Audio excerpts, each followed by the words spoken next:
اذان کے بعد جو دعا ہے اس دعا میں ٹی وی پر بھی ہم سنتے ہیں، تو اس دعا کا جو مفہوم ہے اس میں ایک لفظ آتا ہے کہ اے اللہ تو حضرت محمد صلی اللہ علیہ وسلم کو اس مقام محمود پر کھڑا کر دے جن کا تو نے ان سے وعدہ فرمایا ہے۔ تو وہ کس مقام کا ذکر کیا گیا اور اس مقام سے کیا مراد ہے؟ کیا وہ آپ صلی اللہ علیہ وسلم کو ملا یا وہ کب ملے گا؟ اچھا، لوگ عموماً پوچھتے ہیں سوال اور اس کا جواب مفتی صاحب دیں گے، بہت اس کے ساتھ آپ کو تشفی بھی ہو جائے گی، تسلی بھی ہو جائے گی، کھڑا کر دینی اس مقام محمود پہ پہنچا دیں۔ جی بسم اللہ الرحمن الرحیم۔ نبی علیہ الصلوۃ والتسلیم کے لیے ہم ہر جو ہے نا اذان کے بعد جو دعا کرتے ہیں، تو اللہ کے نبی نے فرمایا کہ جو میرے لیے اس وسیلہ کی اور وہ جو دعا کے کلمات ہم پڑھتے ہیں یہ پڑھے گا تو اللہ تبارک و تعالیٰ اس کو جنت عطا فرمائے گا۔ مفہوم حدیث اور بھی ہے اور روایات کئی بھی ہیں۔ ہم اللہ تعالیٰ کی حضور دعا کرتے ہیں کہ یا اللہ حضور کو وہ مقام محمود عطا فرما جس کا تو نے ان سے وعدہ فرمایا۔ اور یہ ہم کرتے ہیں، ہماری جی ہم یہ دعا کر رہے ہیں۔ نبی علیہ السلام کا وہ مقام محمود جو اکثریتی علماء کی رائے ہے، محدثین مفسرین کی، وہ ان کا مقام شفاعت ہے، اور یہ ان کی شفاعت کبریٰ کا وہ مقام ہے قیامت والے دن، کہ جس دن تمام انسانیت، صرف مسلمان نہیں، صرف سنی وہابی شیعہ یہ مسلک نہیں،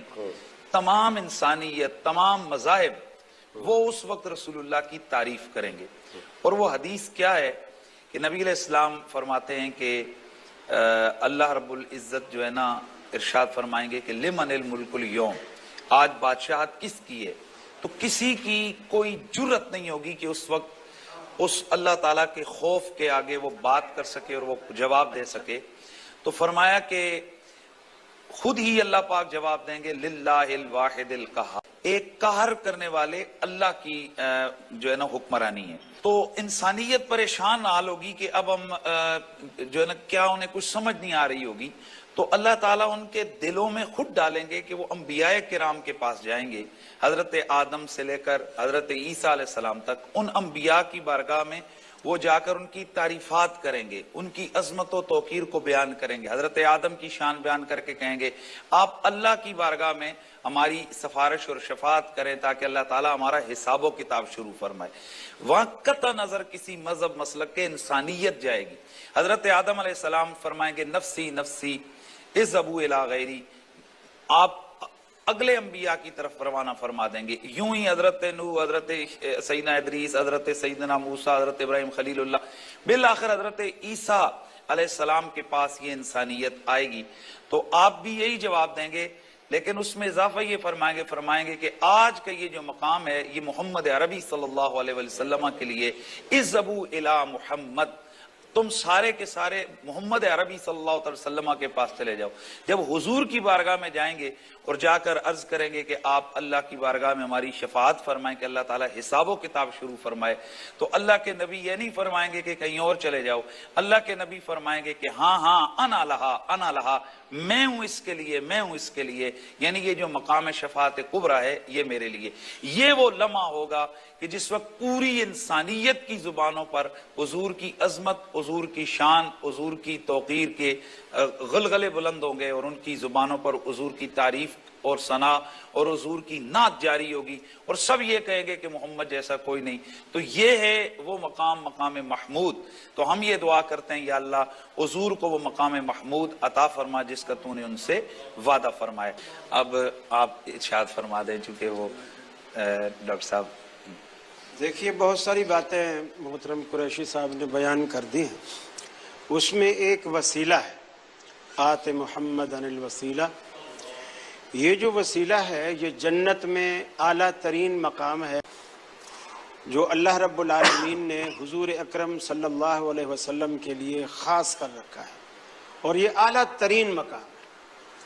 اور یہ رسول اس میں ایک سوال تھا کہ آیا آپ کو دے دیا گیا؟ اصل جو ہے یہ تقسیم جنت کی اور اس کے داخلے کی ساری چیزیں یہ ہمارے دار فانی سے رخصت ہونے کے بعد، حساب و کتاب کے بعد، بہرحال یہ فیصلہ ہو چکا کہ وہ مقام وسیلہ جو ہے وہ اللہ رب العالمین کے پیغمبر جناب محمد رسول اللہ صلی اللہ علیہ وسلم کے سوا کوئی اس کا حقدار نہیں ہے، اور اسی کے لیے ہمیں دعا کرنے کو کہا گیا۔ جہاں تک شفاعت کا تعلق ہے، یہ بات بجا ہے کہ سارے انبیاء سے ہوتے ہوئے ہمارے پیغمبر کی طرف جب دنیا مخلوق ساری کائنات آئے گی تو اللہ کے حبیب فرماتے ہیں میں اللہ کے حضور سر سجدے میں ڈالوں گا، اور اس وقت اللہ تعالیٰ میری زبان پر وہ دعائیں وہ کلمات جاری کرے گا جو فرمایا اس وقت مجھے یاد نہیں ہے، اسی وقت اللہ جاری کرے گا میری زبان پر، اور میں سجدے میں جا کر وہ گڑ گڑا کر دعائیں کروں گا۔ اور یہ دعائیں اس لیے ہوں گی کہ قیامت برپا ہو گئی ہے، دنیا دوبارہ کھڑی ہو گئی ہے، لیکن اللہ اپنی مخلوق سے اس قدر ناراض ہے کہ حساب کتاب نہیں لے رہا۔ اللہ کے حضور جب اللہ کے رسول سجدہ فرمائیں گے، سجدہ اسی لیے فرمائیں گے کہ آپ کا سجدہ اللہ رب العالمین کے اس جلال کو، اس غصے کو اللہ کی رحمت میں تبدیل کرے گا۔ آپ اتنی دعا کرتے رہیں گے، حدیث میں آتا ہے کہ اللہ کو جب آپ پر انتہائی رحمت کے سمندر میں ایک جوش آئے گا، اللہ کے رسول صلی اللہ علیہ وسلم سے کہا جائے گا ارفع راسک یا محمد صلی اللہ علیہ وسلم، اے حبیب اپنا سر اٹھائیے، سل توتا، دامن پھیلائیے، جھولیاں بھر دی جائیں گی۔ اس وقت اللہ رب العالمین گویا آپ سے کہے گا اے حبیب آج جو مانگنا ہے مجھ سے مانگو، اس لیے کہ اس پوری کائنات میں آج آپ سے بہتر مانگنے والا کوئی نہیں اور مجھ سے بہتر دینے والا۔ واہ واہ واہ۔